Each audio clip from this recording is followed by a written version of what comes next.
Bu barchasi PR edimi? Assalomu alaykum. Rasmiy xabarlar olami kanalimizga xush kelibsiz.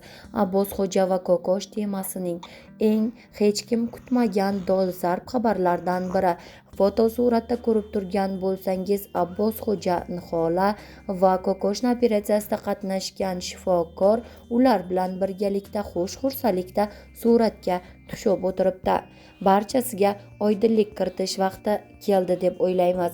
Abbosxo'ja va Nihola barchalari intervyu yaqin orada YouTube kanalida Abbosxo'janing YouTube kanalida chiqishini va u yerda barcha sirlar oshkor bo'lganini ta'kidlab o'tgan va shifokor bilan birgalikda ham bu yerda ikki tomonni eshitish kerak edi. Biz shu yerda xato qildik deya xatolarini tan olgan.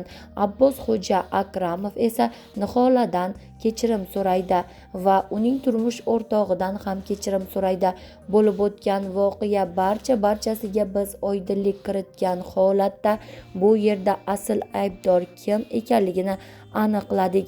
Bizni nima sababdan urushtirib qo'yishganini ham aniqlik kiritib bilib oldik deya Abbosxo'ja Akramov o'z Instagram sahifasida shifokor va Nihola bilan birgalikda o'z istoriyasida qo'yib ommaga bo'lishgan.